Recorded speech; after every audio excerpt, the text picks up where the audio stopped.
Assalamualaikum students, welcome to Funds Academy with new lecture. The lecture number 14, chapter number 8. बाबा ॾिसो असां wave जा क़िस्म पे पढ़ियासीं, kinds of waves. उन्हनि में असां हिकिड़ी mechanical waves, those waves which do require medium for their propagation, electromagnetic waves which do not require medium for their propagation. ठीक है. तो थर्ड फॉर्म आहे वरी मेटर वेव्स. हाणे इहो मेटर वेव्स इहो टियों क़िस्म आहे. मेटर वेव्स मादी लहरूं. ठीक आहे.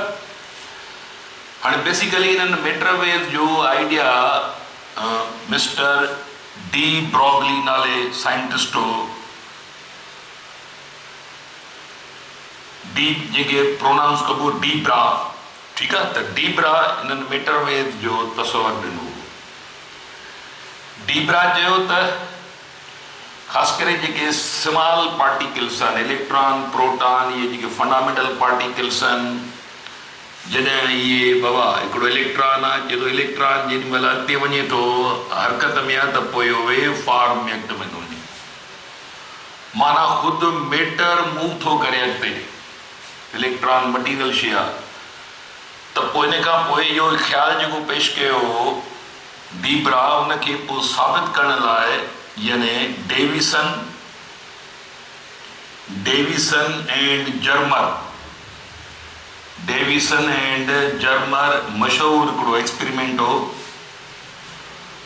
उन डेविसन एंड जर्मर ॿिन्ही गॾिजी हिन डी ब्रा जे यानी ख़्याल खे साबित कयो. ऐं साबित थी वियो त वाकई इलेक्ट्रॉन प्रोटॉन न्यूट्रॉन इहे जेके बि पार्टिकल्स आहिनि इहे मूव कनि था त इहे बाबा पोइ उनखे लहरी नेचर आहे. माना पोइ लहर जी सूरत में त हरकत कनि. माना ॿियनि लफ़्ज़नि में त इलेक्ट्रॉन प्रोटॉन न्यूट्रॉन अॻिते बि वधे थो पर लहरी फॉर्म में अॻिते थो वधे पियो. त हाणे इहे जेके वेव्स आहिनि matter waves, those waves in which matter moves from one place to other frame in the place in the form of wave. Yani those waves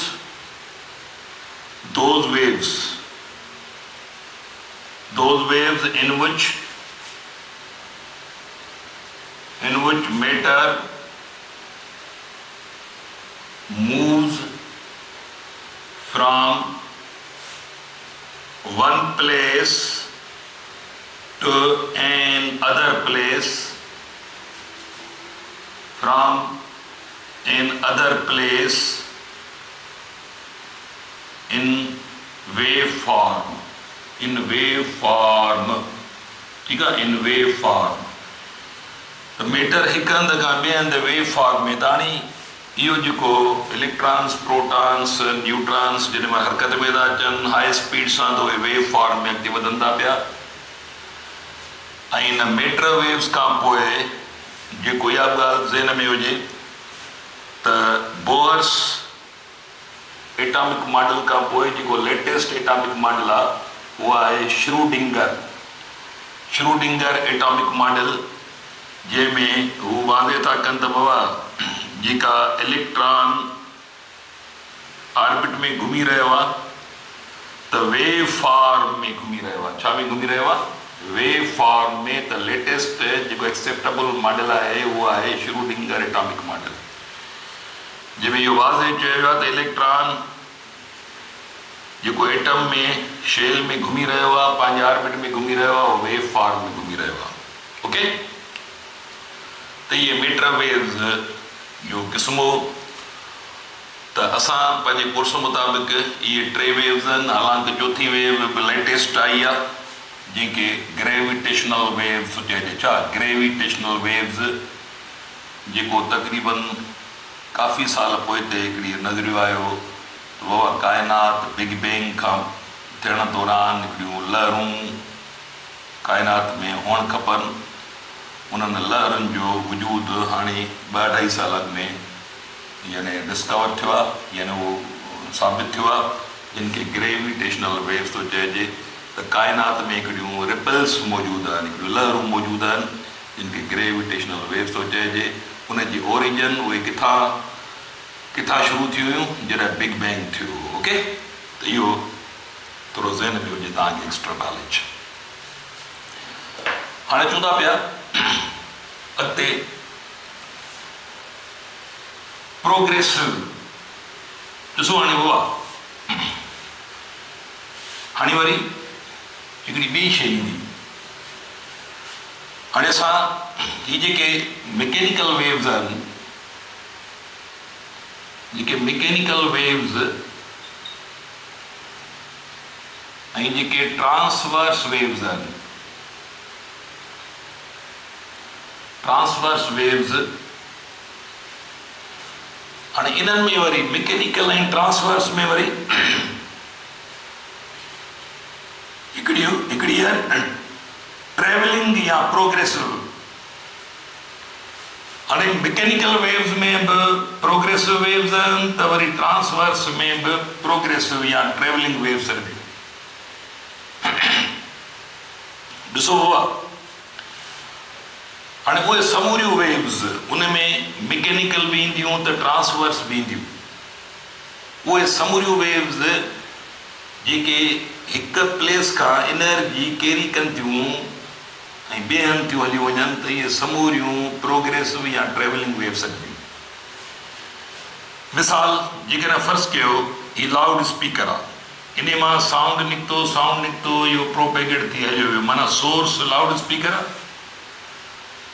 ऐं इहो साउंड तव्हांजे कननि ताईं पहुतो, आस पास में इहो फैलिजी वियो, त इहा sound wave basically mechanical wave आहे। नेचर हुनजी जेका आहे कंप्रेशनल आहे, पर हाणे जीअं त एनर्जी साउंड जी सूरत में अॻिते थी वधे, उन करे हाणे इहा प्रोग्रेसिव वेव सघिबी। जीअं फर्ज़ कयो तव्हां वटि हिकिड़ो बल्ब आहे, फॉर एग्ज़ाम्पल इहो बल्ब जेॾीमहिल रोशनी थो ख़ारिज करे, त हाणे इहे इलेक्ट्रोमैग्नेटिक वेव्स आहिनि, पर रोशनी फैलिजी वई, चौधारी फैलिजी वई। सोर्स बल्ब आहे, बल्ब मां सोर्स मां एनर्जी निकिती, लाइट जी सूरत में इहा फैलिजी वई अॻिते। त हाणे इहे इलेक्ट्रोमैग्नेटिक वेव्स आहिनि, पर जीअं त एनर्जी कैरियर्स आहिनि अॻिते, उन करे इहे प्रोग्रेसिव या ट्रेवलिंग वेव्स आहिनि। पाणी, ही साकिन पाणी आहे, तव्हां हिन में पत्थर उछलायो था त इहे माना हिन में रिपल्स पैदा थींदियूं, लहरूं पैदा थींदियूं, इहे लहरूं जेके आहिनि से इहे वेंदियूं किनारनि ताईं। त माना हिन जी एनर्जी जेका कैनेटिक एनर्जी उहा लहरुनि में कन्वर्ट थी वई। हाणे इहा एनर्जी थी अॻिते लहर जी सूरत में वधे, त जेका बि लहर एनर्जी खे हिकु हंधि खां ॿिए हंधि ट्रांसफर करे रही आहे, उहे सभई प्रोग्रेसिव या ट्रेवलिंग वेव्स आहिनि। उन्हनि में मैकेनिकल वेव्स में, उन्हनि में ट्रांसफर वेव्स बि अची वई। त हाणे यादि रखे छॾियो त travelling or progressive waves, travelling or progressive waves, traveling are progressive waves. Those waves which carry energy from one place, those waves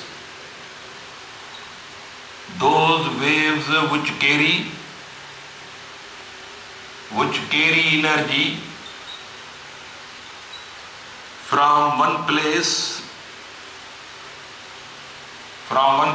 to another place are called progressive